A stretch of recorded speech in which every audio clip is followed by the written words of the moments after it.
Resolução de disputas e conciliação com o doutor Rogério Neiva. Doutor Rogério Neiva, que é juiz do Tribunal Regional do Trabalho da 10ª Região, mestre e doutor em Ciências do Comportamento pela UNB, autor do livro Técnicas e Estratégias de Negociação Trabalhista. Ele que é o colunista do quadro Resolução de Disputas e Conciliação. Doutor Rogério Neiva, seja bem-vindo ao vivo aqui nos estúdios da Rádio Justiça. Um bom dia, senhor. Bom dia, Arthur. Bom dia aos ouvintes da Rádio Justiça. É sempre uma grande satisfação estar conversando com você e os nossos ouvintes sobre a nossa temática dos métodos consensuais de solução de conflitos e da resolução adequada de disputas. Doutor Rogério Neiva, o país viveu um problema seríssimo no último domingo, né? E um vídeo mostra policial legislativo dentro do plenário do Senado conversando com os invasores. Qual a relação desta situação aí com a conciliação? Boa pergunta, Arthur. Seguramente, quando você traz esse tema, o ouvinte deve estar se perguntando qual a relação disso com a nossa temática da conciliação.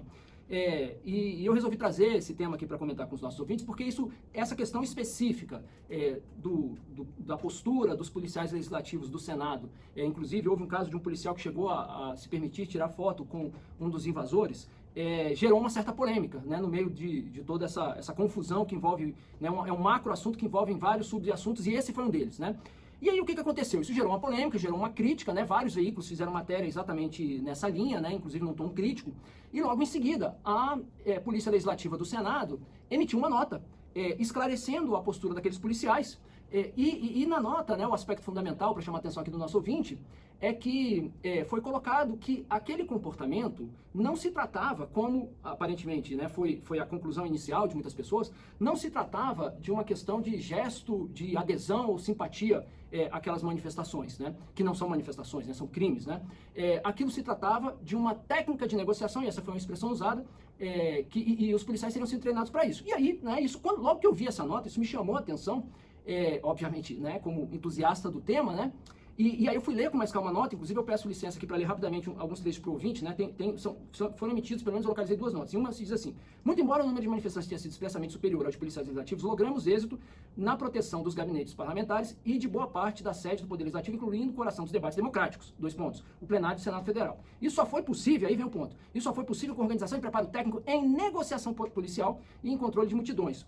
Aí, enfim, né, aí faz uma outra menção aqui, aí a outra nota diz: para nós, a Polícia Legislativa do Senado, restou evidente o empenho de tais policiais em seguirem aquilo para o qual foram treinados, arrefecendo os ânimos dos manifestantes e freando seus desígnios destrutivos.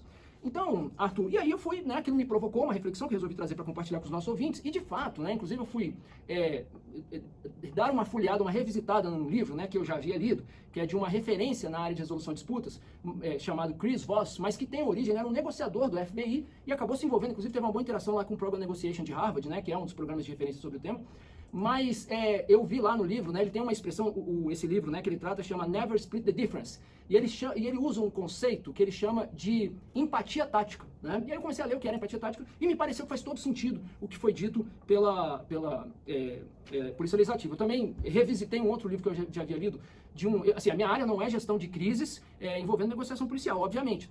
Mas eu já tive contato com algumas obras que tratam desse tema, e tem outra referência aqui no Brasil chamada Diógenes de Luca, que foi negociador de uma dessas elites, de batalhões de elite, né, da Polícia de São Paulo, e ele também trabalha essa ideia. Então, me parece, eu resolvi trazer isso aqui para os nossos ouvintes, que tem relação com a nossa temática, me parece que faz sentido, mas fica o julgamento aí à sociedade e aos ouvintes, né? Isso foi um gesto de simpatia aos manifestantes, aos terroristas, né, aos criminosos, ou foi uma técnica de negociação policial, né? Assim, me parece que, revisitando essas obras, que faz sentido o esclarecimento da Polícia do Senado, mas fica aí a questão para os nossos ouvintes.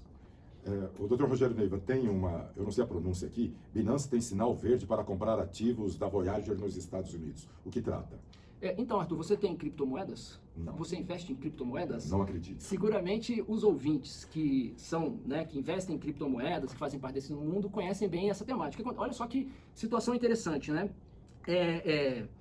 Houve, no ano passado, né, essa empresa, né, chamada Voyager Digital, que, né, opera, né, nesse mercado de criptomoedas, ela havia entrado numa situação de insolvência, exatamente, né, por um problema aí de incapacidade de honrar, né, os levantamentos, né, e a conversão em dinheiro por parte dos investidores. E aí, ato contínuo, né, uma empresa havia se habilitado, olha só a história, né, mas para chegar no que nos interessa sobre a resolução de disputas, né, uma empresa havia se habilitado a comprar, né, o que restava, né, e honrar os compromissos, chamada FTX. Ato contínuo, essa por volta de novembro do ano passado, essa empresa vai e também entra em situação de insolvência, a empresa quebra. E aí aparece uma outra empresa que opera no setor, que é essa Binance, que assume, né, o interesse de aquisição da Voyager. E aí isso traz um outro problema, e aí seria um acordo que inclusive resolveria parte aí do problema dos credores, né, um acordo de aquisição no valor de $1 bilhão, né, ou seja, cerca de 5 bilhões de reais. Só que aí o órgão regulador, que equivale à nossa CVM aqui no Brasil, ele entra no circuito para impedir a negociação. E aí isso já estava submetido, né, como se fosse o nosso juízo falimentar de recuperação judicial aqui no Brasil, lá nos Estados Unidos, né, que era especificamente o Tribunal de Falências do Distrito Sul de Nova York. E aí o judiciário americano vai e autoriza o negócio, né? Então, enfim, e esse foi o último capítulo que foi divulgado ontem, né, que eu trago para os nossos ouvintes. Mas o que isso, né, para além das questões aí do mundo da criptomoedas, o que isso interessa aqui para nós? Veja o nosso ouvinte, né?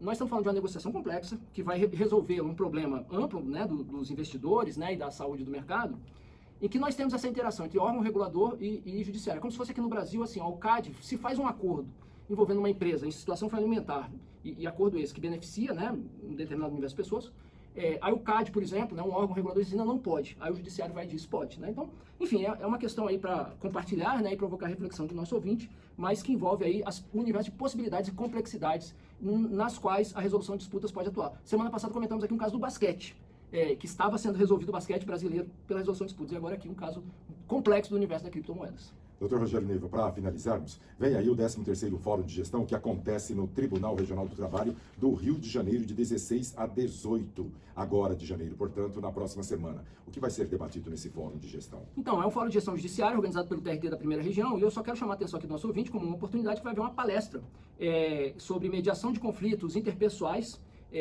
que vai ser ministrada pelo meu amigo, o juiz Fernando Hoffman, que tem uma formação extremamente consistente na área de resolução de disputas, que, portanto, vai acontecer no dia 16 de janeiro, às 10 horas. Né? Então, fica aí o convite para os interessados na temática, né? Procurem o TRT da Primeira Região, né? e o site do tribunal, que seguramente ouvir o juiz Fernando Hoffman é sempre uma boa oportunidade para aprender mais sobre resolução de disputas. Dr. Rogério Neiva, que é juiz do Tribunal Regional do Trabalho da 10ª Região, mestre e doutor em Ciências do Comportamento pela UNB, autor do livro Técnicas e Estratégias de Negociação, que volta na próxima semana no quadro Resolução de Disputas e Conciliação. Dr. Rogério Neiva, muito obrigado pela participação mais uma vez aqui na Rádio Justiça. Um bom dia. Eu que agradeço, Arthur, é uma satisfação falar com vocês, meus ouvintes.